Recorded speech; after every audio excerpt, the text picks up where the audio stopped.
আল ইমাম আল কুরতুবি কর্ডোবা, স্পেনের একটা শহরের নাম কর্ডোবা। এই কর্ডোবাকে আরবিতে বলে কুরতুবি। উনি কর্ডোবার লোক। মনসুর দুর্গে উনাকে জেলখানার ভিতরে ঢুকিয়েছে জালিম শাসক। যুগে যুগে জেলখানায় আলেমদেরকে ঢুকানোর এই সুন্নাত আছে না নাই? জোরে বলেন। আপনি হক কথা বললেই আপনার জেলখানায় ঢুকতে হবে। আপনি মাটির নিচের কথা বলেন, আপনি জান্নাতের কথা বলেন, আপনি জাহান্নামের কথা বলেন, আপনি ওলিয়া উলিয়াদের কারামতের কথা বলেন, কেউ আপনারে ধমক দিব না, রক্ত চক্ষুও দেখাবো না, জেল জরিমানার তো প্রশ্নই আসে না। চিল্লা এখন ঠিক কিনা? ইমাম কুরতুবিকে জেলে ঢুকানো হলো।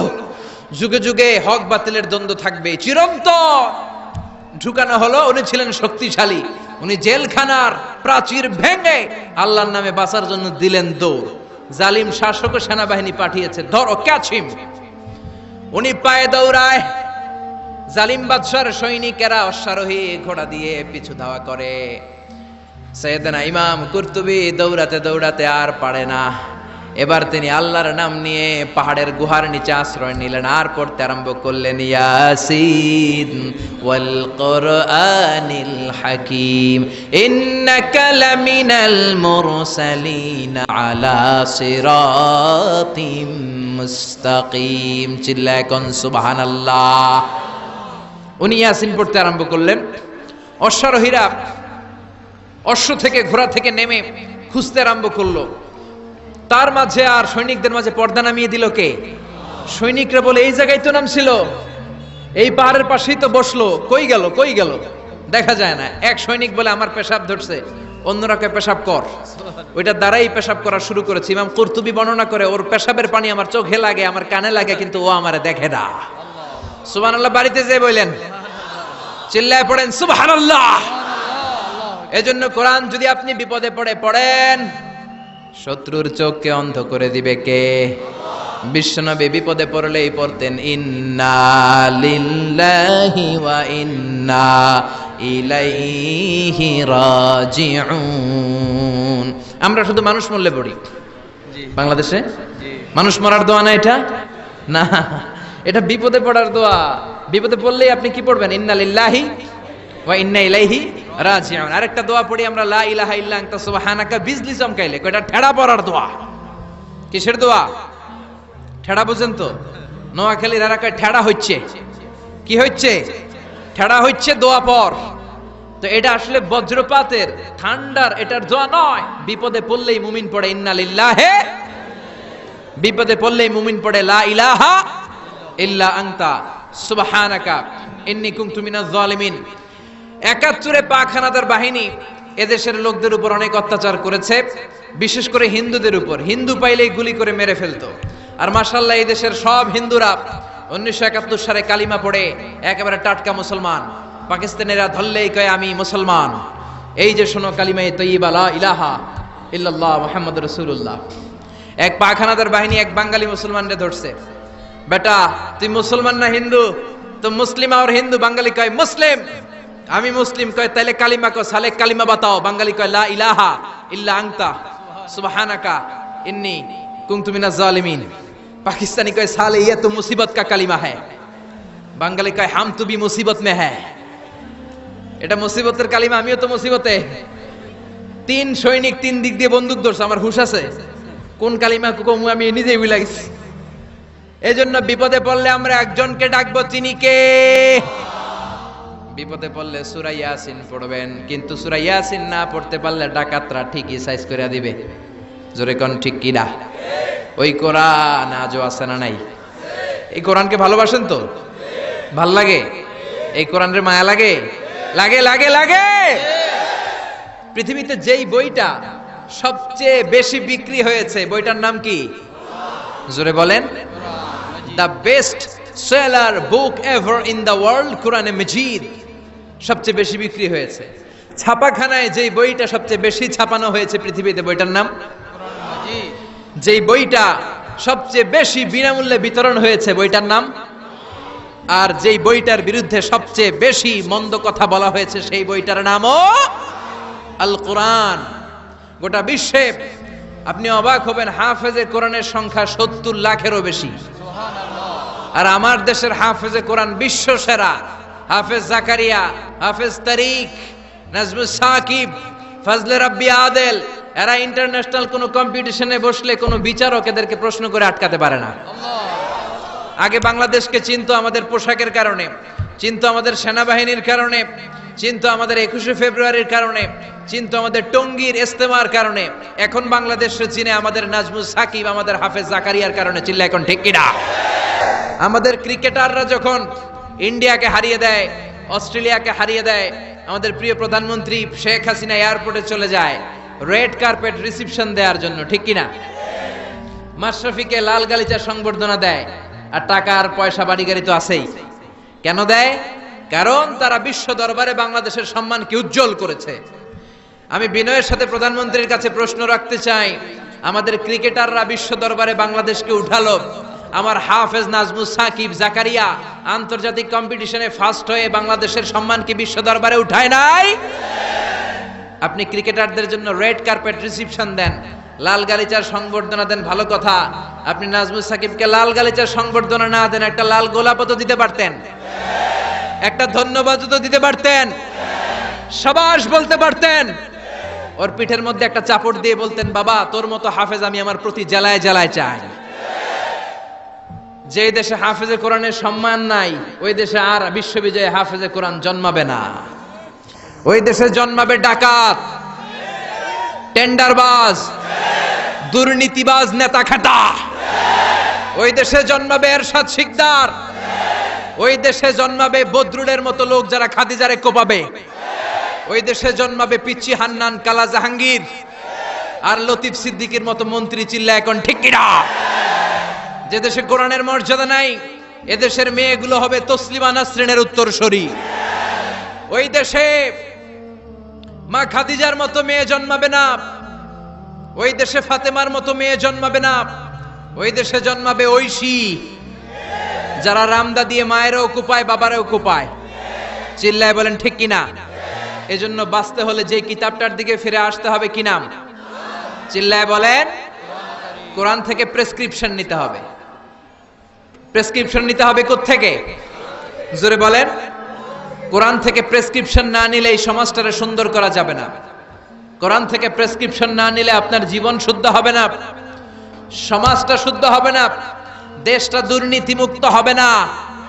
কোরআন থেকে প্রেসক্রিপশন নিলে এদেশে টেন্ডারবাজি থাকবে না, চাঁদাবাজি থাকবে না, হত্যা গুম থাকবে না, বিচারের নামে প্রহসন থাকবে না, স্কাইপি কেলেঙ্কারি থাকবে না, সুদ থাকবে না, ইফটিজিং থাকবে না, 31st নাইটে কোনো মেয়ে ধর্ষিতা হবে না। চিল্লা এখন ঠিক কিনা?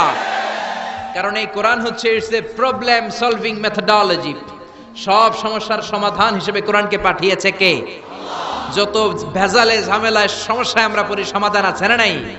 সমাধান চাও যদি জীবনে, মরণে ফিরে যাও, খুঁজে নাও চোখ রাখো কোরআনে। পড়েন, সমাধান চাও যদি জীবনে, মরণে। If you want a solution this dunya and akhirah, go back, have a look to the holy Quran. ঠিক কি না? এই কোরআনের পথটা সোজা, কোনো বাঁকাতেরা নাই, কোনো চৌমুহনী নাই, কোনো স্টপেজ নাই, ডানে বাঁয়ে কোনো মোড় নাই, স্ট্রেট ফরওয়ার্ড। এই সিরাতুল মুস্তাকিম কোরআনের পথে যদি একবার কোরআনের হাইওয়েতে উঠে যেতে পারেন, এই হাইওয়েতে আপনি উঠবেন দুনিয়াতে, আর বের হয়ে যাবেন জান্নাতুল ফেরদাউস দিয়ে। কোন সুবহানাল্লাহ। এই জন্য এই কোরআনের পক্ষে থাকতে আমরা রাজি আছি না নাই? সবাই রাজি আছেন? এই জন্য কোরআনের বিরুদ্ধে যারা থাকবে ওদের কোনো লাভ হবে? কোরআনের বিরুদ্ধাচরণ করে এর আওয়াজকে কেউ বন্ধ করতে পারবে? এই কোরআনের ভেতরে কোনো ভুল আছে, সন্দেহ আছে, সংশয় আছে? থাকবে কেমনে? কারণ পাঠাইছে কে?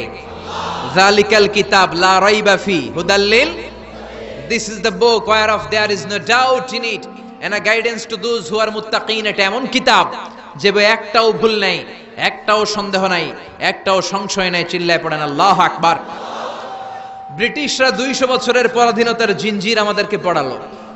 চলে যাওয়ার আগে তারা চাইলো ভারতবর্ষ থেকে কোরআন দূর করবে, কিন্তু কেমন করে করবে? 11 সদস্যের একটা কমিটি রেখে গেল। দেখো, how to destroy the Holi book Quran from Indian subcontinent. 11 সদস্যের কমিটি রিপোর্ট করলো, ভারতবর্ষ থেকে কোরআন দূর করতে চাইলে ভারতে যত কোরআন আছে সব কোরআন আগুন দিয়ে জ্বালায় দেন। বুঝে শুনে উত্তর দিবেন। কোরআনের এই যত কপি সুলাইমানিয়া বুক হাউসে আছে, কোরআনের যত কপি বাংলাদেশে যত পাবলিকেশনসে আছে, পাকিস্তানে আর ইন্ডিয়াতে আছে, সবগুলো কপি একসাথে আগুন দিয়ে জ্বালাই দিলে কোরআন শেষ? শেষ? আমার হাফেজদের কলিজায় কোরআন আছে না নাই? ওদের রিপোর্টটা ঠিক কিনা দেখার জন্য 33 সদস্যের আরেকটা কমিটি পাঠালো ইংল্যান্ড থেকে। ওরা ভারতে 3 মাস থেকে রিপোর্ট করলো, the previous report was absolutely রং। আগের রিপোর্টটা ছিল ভুল। Because the people of Indian subcontinent, they don't just write down the Quran in the blank pages, they memorize the Quran in their heart. Bharatvarsha, Bangladesh, পাকিস্তানের লোকেরা কোরআনকে সাদা কাগজের প্রিন্টে শুধু ছাপায়া লিখে রাখে না, তারা তাদের সিনার মধ্যে কোরআন হেফজ করে রাখে। চিল্লা এখন ঠিক কিনা? ভারতবর্ষ থেকে যদি কোরআন দূর করতে হয়, আমার হাফেজে কোরআনদের গলা কেটে রক্তের গঙ্গা বইয়ে দিতে হবে, তা না হলে বিশ্ব থেকে কোরআন দূর করা যাবে না। চিল্লা এখন ঠিক কিনা? যদি আগুন লেগে ধ্বংস হয়ে যায়,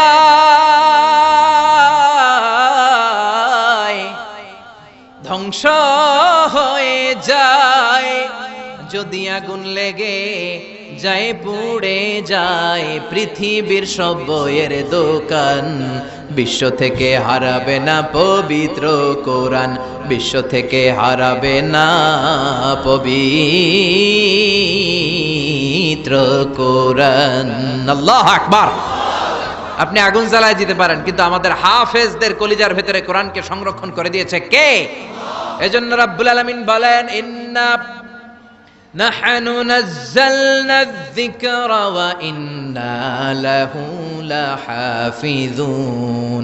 আমি আল্লাহ এই কোরআনুল কারীমকে নাজিল করেছি, আর এই কোরআন সংরক্ষণের দায়িত্ব আমি আল্লাহ নিজেই নিয়েছি। পড়েন সুবহানাল্লাহ। ফ্রান্সের বিখ্যাত surgeon doctor Morris Bucaille, doctor Morris Bucaille ছিলেন মমি স্পেশালিস্ট, ফ্রান্সের বিখ্যাত সার্জন। 1980 সালে মক্কা শহরে একটা এডুকেশন কনফারেন্স হয়েছিল। সেখানে কনফারেন্সে যোগদান করে আরব অনেক শায়েখদের সাথে তিনি পরিচিত হয়েছেন। সেখানে তিনি শুনেছেন আরব শায়েখরা চ্যালেঞ্জ করে বলেছে কোরআনে কোনো ভুল নাই। আল্লাহ চ্যালেঞ্জ দিয়েছে, পারলে ভুল বের করে দেখাও। মরিস বুকাইলি কনফারেন্স শেষে ফ্রান্সে এসে বলে, কি বলে? পৃথিবীর সব বইয়ে ভুল আছে, আমার বাইবেলের ভিতরেও কত গোজামিল, আর কোরআনের ভিতরে বুঝি ভুল নাই? আমি ফ্রান্সের বিখ্যাত সার্জন ডক্টর মরিস বুকাইলি কোরআনের ভুল ধরে ছাড়ব। কিন্তু ভুল ধরার জন্য খুলে দেখে কোরআন আরবি ভাষায় লেখা। কোন ভাষায়? কথা বলেন, আরো জোরে বলেন। আরবি ভাষায়। সে তো আরবি বুঝে না। ফোন করলো সৌদি আরবের এক প্রফেসরকে, যে আমি প্রত্যেক সামারে 2 মাসের ছুটি পাই, প্রতি বছর আমি 2 মাস শেষে আরবি শিখতে চাই। সৌদি শায়েখ ভাবছে কোরআন বোঝার জন্য, আসলে বোঝার জন্য না। শিখতে চায় কেন? জোরে বলেন। ভুল ধরার জন্য। 5 বছর সে সৌদি আরবে এসে তার ছুটির সময়টা সে সৌদি আরবে কাটিয়ে 5 বছরে আরবি ভাষা শিখেছে। হেদায়েতের জন্য নয়, ভুল ধরার জন্য। 5 বছর শেষ। এবার সে কোরআন খুলে দেখে বিসমিল্লাহির রহমানির রহিম থেকে সূরা নাস পর্যন্ত যাই পড়ে তাই বুঝে, এমন আরবি শিখছে। কিন্তু যতই পড়ে অবাক হয়, যতই পড়ে পাগল হয়ে যায়। সে বলে সাগর জলের কথা, মহাকাশের কথা, পাহাড়ের কথা, মরুভূমির কথা, এমব্রয়োলজির কথা, অ্যাস্ট্রোলজি, কসমোলজি, বুটানি, হিউম্যান অ্যানাটমির কথা, কোনো কথাই তো কোরআনে আল্লাহ বাকি রাখে নাই। কোন তথ্য উপাত্তের দিক থেকে আল্লাহর কোরআনে ডক্টর মরিস বুকাইলি একটা ভুলও খুঁজে পায় নাই। কোন সুবহানাল্লাহ। সে কনভার্টেড মুসলিম হয়েছে, কালিমা পড়ে মুসলমান হয়ে নিজের নাম রেখে দিয়েছে সুলাইমান। সুবহানাল্লাহ পড়েন। এজন্য কোরআনের সাথে যারাই লাগে সম্মান বাড়ায় দেয় কে? জোরে বলেন কে? কোরআনের সাথে চেয়ার লাগালে চেয়ারের মর্যাদা বাড়ায় কে?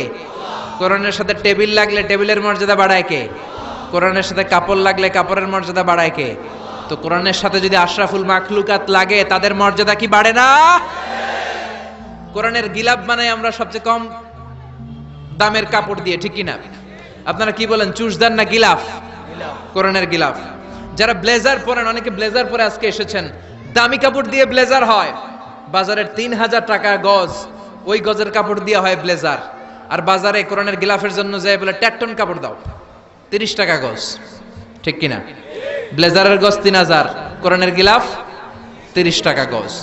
বাসায় ঢুকলেন, ঢুকে দেখেন আপনার দামি ব্লেজারের কাপড়টা নিচে পড়ে আছে, মনের অজান্তে আপনার পা লেগে গেল ব্লেজারের কাপড়ে। এই বাংলার জমিনে এমন কোন আহাম্মক কি আছে নাকি ব্লেজার ধরে চুমু খাবে? আছে? ঘরে ঢুকলেন, ঢুকে দেখেন চান্দোলা বাজারের সবচেয়ে পুরাতন কাপড়, টেট্টন কাপড়ের 30 টাকা গজের ওই কাপড় দিয়ে, যেটা দিয়ে কোরআনের গিলাফ বানানো হয়েছে, ওই গিলাফটা জমিনে পড়ে আছে। মনের অজান্তে আপনার পা লেগে গেল গিলাফে। চুমু খাবো কি খাবো না? জোরে বলেন, খাবো কি খাবো না? এই কাপড়ে চুমা দেন কেন? এটা তো কম দামি, এটা তো টেট্টনের কাপড়। 3000 টাকা গজের কাপড়ে চুমা দেন নাই, 30 টাকা টেট্টনের কাপড়ের দাম এত বেড়ে গেল। এর মুআজিজাটা হচ্ছে কোরআনের মুআজিজা। টেট্টন কাপড় যদি কোরআনের সাথে লাগলে মর্যাদা বেড়ে যায়, আশরাফুল মাখলুকাত যদি কোরআনের সাথে লাগে, তার মর্যাদাকে আকাশচুম্বী করে দিবে কে? আল্লাহ। এই কোরআন আমাদের প্রাণ, এই কোরআন আমাদের জান। এই বাংলার জমিনে কোরআনের আইন চালু হোক, আমরা চাই কি চাই না? যারা কোরআনের বিরুদ্ধে কথা বলবে ওদের সাথে আমাদের কোনো সম্পর্ক? আল কোরআনের বিরুদ্ধে একটা আইনও বানালে ওই আইন আমরা মানব না। চিল্লায় বলেন ঠিক কি না? আমরা এই কোরআনকে বুকে ধারণ করতে চাই। রাজি আছো মুসলমান? হাত তুলে আল্লাহর দেখা। ও Allah, open for us the door of your mercy. Allah আমাদের জন্য আপনার সব রহমতের দরজাগুলো খুলে দেন, কারণ মসজিদে ঢুকলেই রহমত দেয় কে? আর মসজিদ থেকে যখন বের হই তখন রহমত নয়, তখন পাওয়া যায় ফদল। যে ফদলের কথা আল্লাহ ইয়াতে বললেন, ওয়াবতাগু মিন ফাদলিল্লাহ। এই ফদল মানে হচ্ছে রিজিক। তাই মসজিদ থেকে যখন বেরোই কোন পা দিয়ে বেরোই? আর কি দোয়া পড়ি? আওয়াজ করে বলেন, আল্লাহুম্মা ইন্নী আসআলুকা মিন ফাদলিক। মানে হে আল্লাহ, আমি আপনার কাছে আপনার ফদল চাই, রিজিক চাই। দুনিয়ার কেউ রিজিক দিতে পারে না, রিজিক দিতে পারে কে? এই রিজিক আমি আপনার কাছে চাই। আবার আল্লাহ বললেন, হুয়াল্লাযী জাআলা লাকুমুল আরদা যালুলা ফামশু ফি মানাকিবিহা ওয়া কুলু মির রিজকি ওয়া ইলাইহিন নুশুর। তিনি তো এমন সত্তা যিনি তোমাদের জন্য জমিনটারে বানিয়েছেন সাহালাতুল মাসালিক, সহজে হাঁটা যায়, চলা যায়, চারা বীজ রোপণ করা যায়, চাষাবাদ করা যায়। আল্লাহ বললেন, জমিনের আনাচে কানাচে ঘুরে বেড়াও, জমিনের মধ্যে তোমাদের জন্য রিজিক রেখে দিয়েছে কে? এই জমিনের সব জায়গায় রিজিক আছে। আপনি জমিনের পাহাড়ে যাবেন, পাহাড়েও রিজিক আছে। জানেন পাহাড়ে কি চাষ হয়? হ্যাঁ, জুম চাষ হয়। বাংলাদেশের পাহাড়ে জুম চাষ হয়, আর মালয়েশিয়ার পাহাড়গুলোতে সব চাষ হয়। মালয়েশিয়া একটা জায়গা আছে ক্যামেরুন হাইল্যান্ড, ভাই গেছিলেন নাকি? 6000 ফিট উপরে, ঠান্ডা, প্রচন্ড ঠান্ডা। আমি প্রায় যাই, ওখানকার চা বাগানের স্নিগ্ধ হাওয়া আমাকে টানে খুব, বাতাসটা খুবই ক্লিন, ভাল লাগে। ওই ক্যামেরুন হাইল্যান্ডে 6000 ফিট উপরে ওরা করেছে ফুলের বাগান, ফলের বাগান, চায়ের বাগান, স্ট্রবেরির বাগান, মধুর চাষ করে। আর এই 6000 ফিট উপরে এই ভেজিটেবলস আইটেমগুলো দিয়ে তারা পুরো মালয়েশিয়ার খাদ্যদ্রব্যের যত সংকট, সব সংকট তারা দূরীভূত করেছে। সুবহানাল্লাহ পড়েন। তো ওনারা পাহাড়ের উপর চাষ করে, আর আমরা সমতল জায়গায় চাষ করতে চাই না। চাষাবাদ করতে আমাদের লজ্জা লাগে। কি লাগে? যুবক ভাইয়েরা, কাজে কোনো লজ্জা নেই। কাজে কি নেই? পরিশ্রমে লজ্জা নেই। লজ্জা হচ্ছে অলসতায়, লজ্জা হচ্ছে অকর্মণ্যতায়। আমরা কাজ করে খেতে চাই, পরিশ্রম করে খেতে চাই। রাজি আছো সবাই? এখন অনেকে রুফ গার্ডেনিং করে। রুফ গার্ডেনিং মানে ছাদের, বাসার ছাদের উপরে কি সুন্দর পেঁপে গাছ, আম গাছ। আমি নিজে দেখেছি, নিজেরা খায়, আশেপাশের প্রতিবেশীদের সবাইকে দেয়, বাজারে বিক্রিও করে। নিউ আইডিয়া, রুফ গার্ডেনিং করো। তারপর একসাথে হাঁসের চাষ হয়, পানিতে হাঁসগুলো ভেসে বেড়ায়, আর নিচে মাছের চাষ হয়। এরকম অনেক যুবক আছে যারা এগুলো করে করে স্বাবলম্বী হয়েছে। আমরা এগুলো করতে চাই না, আমাদের লজ্জা লাগে। আমাদের হোটেলের মেসিয়ারি করতে লজ্জা লাগে, ছোট্ট ফুচকার দোকান দিতে আমাদের লজ্জা লাগে, কিন্তু বিশ্বনবীর ছাগল চড়াতে কোনো লজ্জা লাগতো না। কাজে কোনো লজ্জা আছে? লজ্জা কিসে তাইলে? অলসতায়। আওয়াজ করে বলো, লজ্জা কিসে? অলসতা করা যাবে না। অলসতাকে আজকের প্রোগ্রাম থেকে আমরা না বলে দিব। অলসতাকে আমরা কি বলবো? নো। আমরা অলস হতে চাই না, আমরা খেটে খেতে চাই। পরিশ্রমের ঘামের লোনা পানিতে জন্ম নেয় সফলতার বীজ। আমরা সফল হতে চাই, ঠিক কিনা? এজন্য অলসতা করা যাবে না, কাজ করতে হবে। আল্লাহ রাসূল সাল্লাল্লাহু আলাইহি ওয়াসাল্লাম এবং সাহাবারা আমাদেরকে কাজের প্রতি উৎসাহিত করেছেন। সাইয়েদনা ওমর ফারুক রাদিয়াল্লাহু তাআলা আনহু নাম শুনেছেন? কত নাম্বার খলিফা?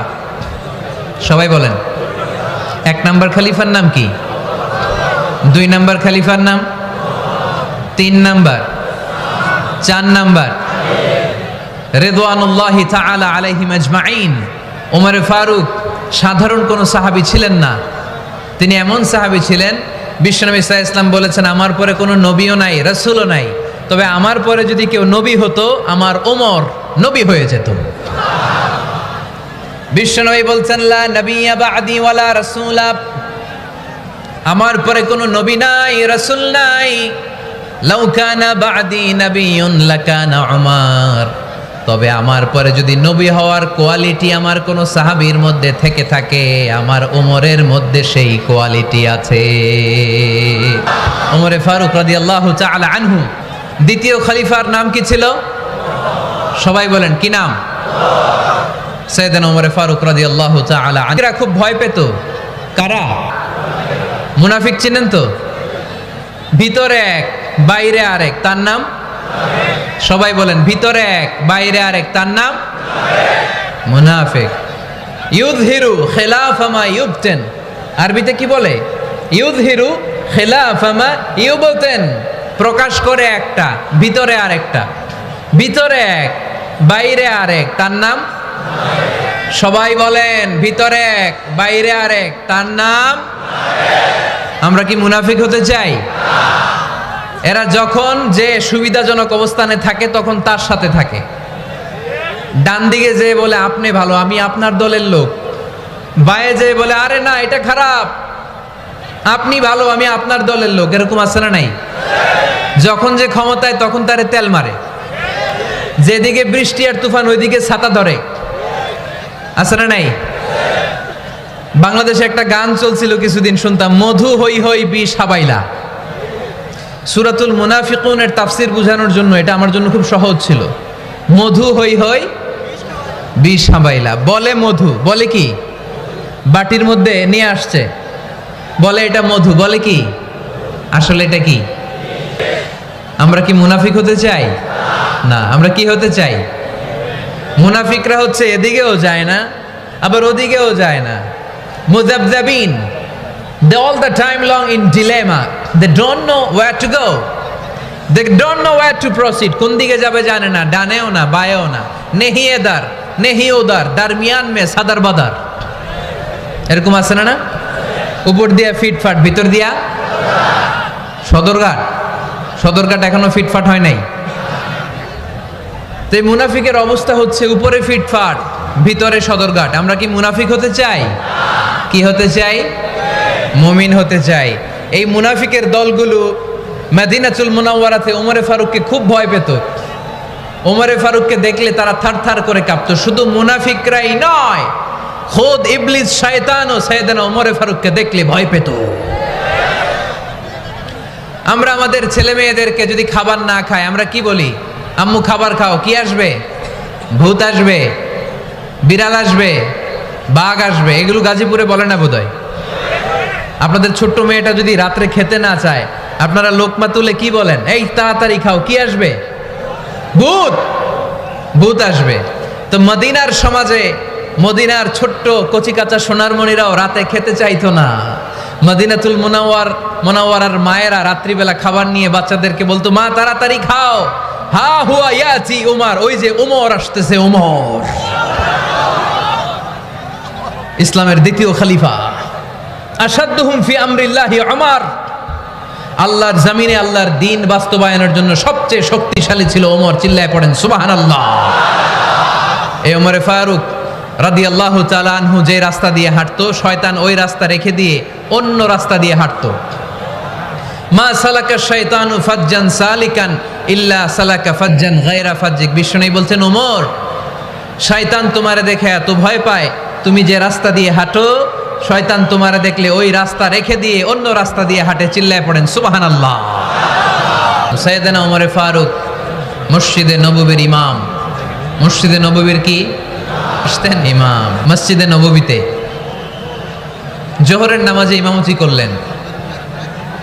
ইমামতি করে দেখলেন নামাজ শেষ, সবাই বের হয়ে চলে যায়। এটাই ইসলামের নিয়ম, ঠিক কি না? ফাইদা কুদিয়াতিস সালাতু ফান্তাশিরু ফিল আরদ ওয়াবতাগু মিন ফাদলিল্লাহ। নামাজের সময় খেয়ে ফেলাইছি, নামাজের সময়, কাজের সময়, নামাজের সময়, কাজের সময়। ফাইদা কুদিয়াতিস সালাহ, যখন নামাজ শেষ হয়, ফান্তাশিরু ফিল আরদ, জমিনে ছড়াবি। আপনি দেখেন নাই, আপনি যে কিবলামুখী হয়ে নামাজ পড়তেছিলেন, আপনার কেরাত শুনে জিনেরা মুসলমান হয়েছে, মানুষদেরকে দাওয়াত দিতে এসেছেন, ওরা দাওয়াত কবুল করে নাই, তো কি হয়েছে? একদল জিনকে আমি মুসলমান বানিয়ে দিয়েছি গো নবী। ফাতারদা ফাতারদা, বিশ্বনবী খুশি হয়ে গেলেন, আর দুঃখ নাই। সুবহানাল্লাহ কইবেন না? 80 কিলোমিটার পথ বেয়ে আসছে, 3 বার মাই খায়া বেহুশ হয়েছে, একজনও কালিমা পড়লো না, দুঃখে কলিজাটা ছিঁড়ে যায়। আল্লাহ বললেন কলিজা ছিঁড়ার কোনো কারণ নাই, মানুষগুলো মুসলমান হয় নাই তো কি হয়েছে? অদৃশ্য এক জাতি, এক প্রাণী যাদেরকে চোখে দেখা যায় না, আপনার দাওয়াত কবুল করে এরা মুসলমান হয়ে গিয়েছে। বিশ্বনবীর আল্লাহ খুশি করে দিলেন, এই নিউজ দিয়ে খুশি করে দিলেন। সুবহানাল্লাহ কইবেন না? তাহলে বিশ্বনবীরে খুশি করার দায়িত্ব কার? কয়টা গেল? 3 নম্বরে বিশ্বনবীর কলিজার টুকরা স্ত্রী খাদিজা চলে গেলেন। সাইয়েদাতুনা খাদিজা সব সম্পদগুলো বিশ্বনবীর জন্য দিয়ে দিলেন। বিশ্বনবীও খাদিজার জন্য দোয়া করতেন। বিশ্বনবী বলছেন, আল্লাহ কিয়ামতের দিন, যেদিন বন্ধু বন্ধুরে চিনবে না, বাবা ছেলেরে চিনবে না, পীর সাহেব মুরিদরে চিনবে না, ওই কঠিন বিপদের দিনে আমি আমার খাদিজারে যেন ভুলে না যাই। এই দুনিয়ার বুকে একটা মহিলাকে আরশের উপর থেকে আল্লাহ সালাম জানিয়েছেন, মহিলাটার নাম হলো খাদিজাতুল কুবরা তাহেরা। এই কলিজার টুকরা স্ত্রী চলে গেল, বিদায় নিলেন। বিশ্বনবীর কলিজাটা ভেঙে যায়, খান খান হয়ে যায়। যেই চাচা বিশ্বনবীর এত লালন পালন করলো, আদর যত্ন করলো, আবু তালেব, এই আবু তালেবও ঈমান না এনে দুনিয়া থেকে বিদায় নিল। শেল্টার দেওয়ার, আশ্রয় দেওয়ার বিশ্বনবীর এই দুইটাই জায়গা ছিল মক্কায়। এখন আর নবীরে কেউ শেল্টার দেয় না, এখন আর নবীরে কেউ শেল্টার দেয় না। নবীর হৃদয়টা ভেঙে খান খান, কই যাবে, কি করবে? কিন্তু আরশের উপর থেকে নবীর কষ্ট দেখে কে? আল্লাহ বললেন, নবী দুনিয়াতে কষ্ট, চলে আসেন, উপরে চলে আসেন। সুবহানাল্লাযী আসরা বিআবদিহি লাইলাম মিনাল মাসজিদিল হারামি ইলাল মাসজিদিল আকসা। এই দুনিয়ায় থাকার দরকার নাই, আমি আপনারে আরশের মেহমান বানিয়ে মেরাজের মেহমান হিসেবে আপনারে আরশের উপরে কবুল করে নিলাম। চিল্লায় কোন সুবহানাল্লাহ। দুনিয়ার বুকে রাখেন নাই, সারপ্রাইজ দেওয়ার জন্য আল্লাহর আরশে তুলে নিলেন। চিল্লায় পড়েন আল্লাহু আকবার।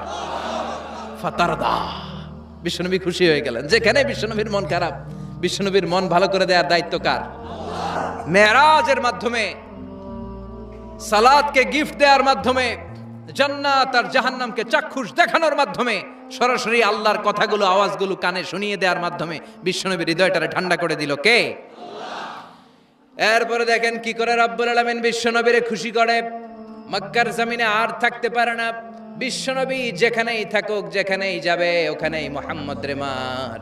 মক্কার সবাই যখন একত্রিত হয়ে গেল, মক্কায় কোথাও থাকার যখন বিশ্বনবীর জায়গা নাই, বিশ্বনবীকে মদিনার মতো চমৎকার জায়গায় হিজরতের ব্যবস্থা করে দিল কে? ফাতারদা ওয়ালা সাউফা ইউতিকা রাব্বুকা। অচিরেই আপনার রব এমন এমন সুব্যবস্থা করে দিবে, এমন এমন বিষয় আপনার জীবনে এনে দিবে, আপনার জীবনটা ঠান্ডা হয়ে যাবে, আপনি খুশি হয়ে যাবেন। ও নবী, হতাশ হবেন না, নিরাশ হবেন না, ভরসা রাখবেন কার উপর? চিল্লায় বলেন কার উপর? মক্কায় যখন বিশ্বনবী থাকতেন, তিনি কাবার দিকে হয়ে নামাজ পড়তেন, কিন্তু মদিনায় যাওয়ার পরে আল্লাহ কেবলা চেঞ্জ করে দিলেন। বিশ্বনবীর ভাল লাগে না, বিশ্বনবীর মনে চায় ওনার বংশের গোড়া যেখানে ইসমাইল আলাইহিস সালাম ছিলেন, সাইয়েদনা ইব্রাহিম এসেছিলেন, ওই মক্কায় যদি কেবলাটা থাকতো কতই না ভালো হতো। ইহুদিরা যে দিকে নামাজ পড়ে, বিশ্বনবী ওই দিকে হয়ে নামাজ শুরু করলেন। কোন বর্ণনায় 16 মাস, কোন বর্ণনায় 17 মাস বিশ্বনবী নামাজ পড়ে, কিন্তু অন্তর ভালো লাগে না। قد نرى تقلب وجهك في السماء فلنولينك قبلة ترضاها فول وجهك شطر المسجد الحرام। আল্লাহ বললেন, নবী আমি বুঝি আপনি নামাজ পড়েন, আর নামাজের পরে আকাশের দিকে তাকান যে আমি কিছু কই কিনা। সুবহানাল্লাহ কয় না? আমি কিবলা পরিবর্তনের ব্যাপারে কোনো আয়াত পাঠাই কিনা। নবী, আপনার দরদ, আপনার কষ্ট আমি বুঝতে পেরেছি, 17 মাস আপনারে পরীক্ষা করলাম, আর না, আমার আর সহ্য হয় না। কালকে থেকে কাবার দিকে আপনার কিবলা পরিবর্তন করে নামাজ শুরু করে দেন গো নবী।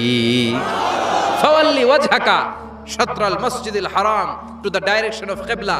যেখানেই থাকেন না কেন, হাইসুমা কুনতুম ফাওয়াল্লু উজুহাকুম শাতরা, এখন থেকে যেখানেই থাকেন আর বাইতুল মুকাদ্দাসের দিকে নয়, কাবার দিকে মুখ ফিরিয়ে নামাজ পড়বেন। কবুল করে নিব কে? ওয়ালা সাউফা ইউতিকা রাব্বুকা, অচিরে আপনার রব আপনার এমন এমন জিনিস দিবে আপনি খুশি হয়ে যাবেন। খুশির ঠেলায় আহা, আর দুঃখ থাকে না, একটার পর একটা দুঃখ, ঝঞ্ঝা, কষ্ট, বাধা আসতে থাকে, আর আল্লাহ সেইটাকে শান্তি আর ভালোবাসার সমীরণ বাতাসে পরিণত করে দেয়। চিল্লায় বলেন ঠিক কিনা? এরপরে মদিনাতে যে উম্মতের জন্য টেনশনের শেষ নাই। বসে বসে বিশ্বনবী ভাবে, আগের জামানার উম্মতেরা কেউ হায়াত পেয়েছে 500 বছর, কেউ পেয়েছে 1000 বছর, কেউ পেয়েছে 2000 বছর, আর আমার গুনাহগার উম্মতের অবস্থা বিশ্বনবী নিজেই বলেছেন, আমারু উম্মতি মা বাইনা 60 ইলা 70, আমার উম্মতের গড় বয়স হবে 60 থেকে 70 বছর।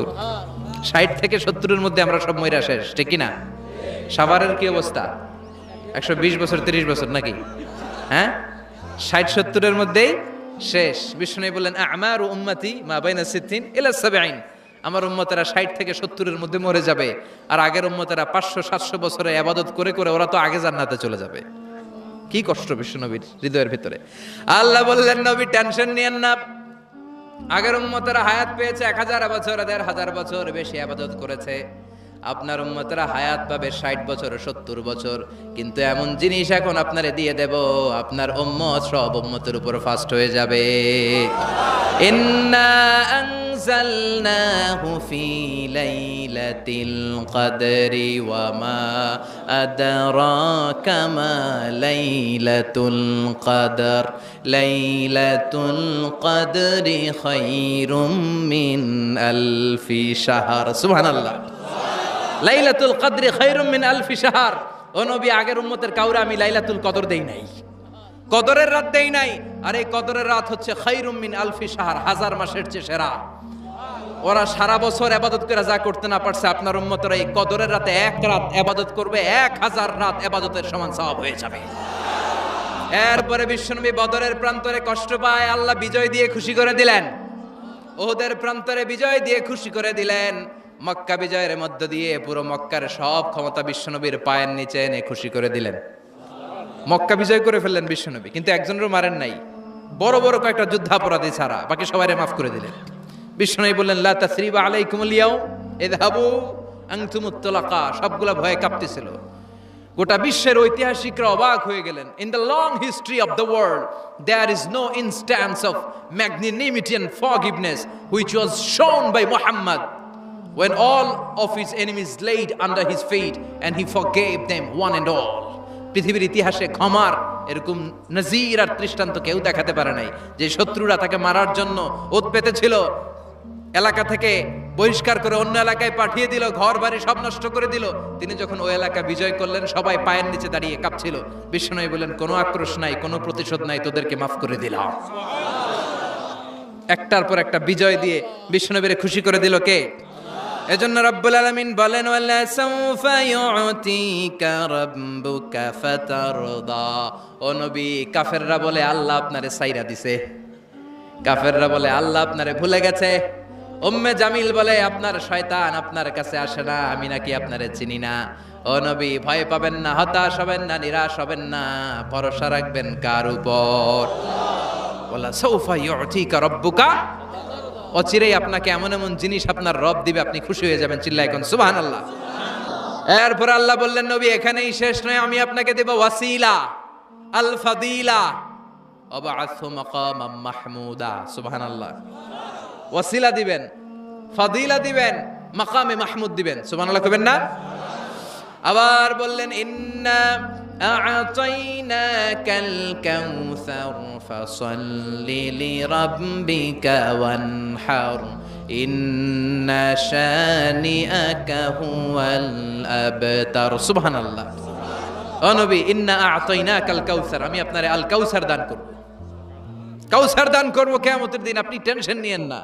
এই কাউসারের পানি, হাউজে কাউসারের পানি আহলা মিনাল আসাল, মধুর চাইতেও মিষ্টি। আবিয়াদু মিনাল লাবান, দুধের চাইতেও সাদা। আবরাদু মিনাস সালজ, বরফের চাইতেও ঠান্ডা। এক ঢোক যে খাবে আজীবন, চিরকালের জন্য গলার তৃষ্ণা শেষ হয়ে যাবে। একবার খাইলে someone who drinks from al kausar, he will never be thirsty again, তার জীবনে আর কোনোদিন তৃষ্ণা থাকবে না। মিয়া সুবহানাল্লাহ, বাড়িতে গিয়ে কইেন। একটার পর একটা সুসংবাদ দিয়ে বিশ্বনবীরে খুশি করে দিচ্ছে কে? তারপরও বিশ্বনবী খুশি না। আমার জন্য, আপনার জন্য মাকামে মাহমুদের সেজদায় পড়ে থাকবেন। সব নবীরা বলবে ইয়া নাফসি ইয়া নাফসি, বিশ্বনবী মাকামে মাহমুদের সেজদায় পড়ে কাঁদবেন, বলবেন ইয়া উম্মতি ইয়া উম্মতি। আল্লাহ সহ্য করতে পারবেন না, জিব্রাইল রে বলবেন, জিব্রাইল যাও, যে মুহাম্মদ রে জিজ্ঞেস করো কেন কাঁদে, কেন কাঁদে। মা ইউবকি মুহাম্মদ, কোন জিনিস মুহাম্মদ রে কাঁদায়। সাইয়েদনা জিব্রাইল বলবেন, ও নবী, আল্লাহ জিজ্ঞেস করেছে আপনি কাঁদেন কেন। বিশ্বনবী তখনও সিজদায় থাকবেন, বলবেন উম্মতি উম্মতি। আল্লাহ বলবেন, নবী আর কাঁদা লাগবে না, আজকের এই কোটি কোটি মানুষের ময়দানে আমি আপনারে অপমানিত করতে আনি নাই। আজকে আমি এমন ভাবে আপনারে খুশি করে দিব, ওই যে ওয়ালা সাউফা ইউতিকা রাব্বুকা ফাতারদা, এমন জিনিস আপনারা আমি দান করব, আপনি খুশি হবেন। আসল খুশির দিন আজকের দিন। এরপর নবী মাথা তোলেন, সালতোতা, কি চাইবেন চান সব দেব। ওয়াসফা তুশাফা, যার জন্য সুপারিশ করবেন কবুল করে নেব। ফাতারদা, ওয়ালা সাউফা ইউতিকা রাব্বুকা ফাতারদা। এরপর নবীর শান্তি নাই জান্নাতে ঢোকার আগ পর্যন্ত, কথা কয় না। বিশ্ব নবীর হাতে একটা পতাকা দেওয়া হবে, পতাকার মধ্যে থাকবে আলহামদু। পতাকায় কি লেখা থাকবে? এটার বলে লিওয়া উল হাম, প্রশংসার পতাকা। ওই পতাকা নিয়ে বিশ্ব নবী গোটা মুসলিম উম্মাহকে নিয়ে, জান্নাতীদেরকে নিয়ে যেতে যেতে জান্নাতের দরজার ভিতরে ঢুকবেন, তখনও পেরেশান। জান্নাতের কোরআন আরবেন, জান্নাতের খাজেন ফেরেশতা বলবে, মান আনতা, আপনি কে? বিশ্বনবী বলবেন, আনা মুহাম্মদ। ফেরেশতা বলবে, আল্লাহ আমগরে কইছে মুহাম্মদ ছাড়া কারো আগে জান্নাতের দরজা খুলবি না। আপনি মুহাম্মদ, আরে আপনার জন্যই তো বসে আছি, আসেন। ফাফুতিহাল জান্নাহ, জান্নাত খুলে দেয়া হবে। ফাতারদা, বিশ্বনবী খুশি হয়ে যাবেন। সুবহানাল্লাহ কইবেন না? এজন্য আল্লাহ বললেন, ওয়াদ-দুহা والليل إذا سجى ما ودعك ربك وما قلى وللآخرة خير لك من الأولى পড়েন ولسوف يعطيك ربك فترضى সুবহানাল্লাহ। ও নবী, অচিরে এমন জিনিস দেব, এগুলো পেয়ে আপনি খুশি হয় নাই? খুশি করেন নাই আল্লাহ? চিল্লায় সুবহানাল্লাহ পড়তে পারবেন না? এবার আল্লাহ বিশ্বনবীর উপর 3টা অনুগ্রহ করেছে। কয়টা?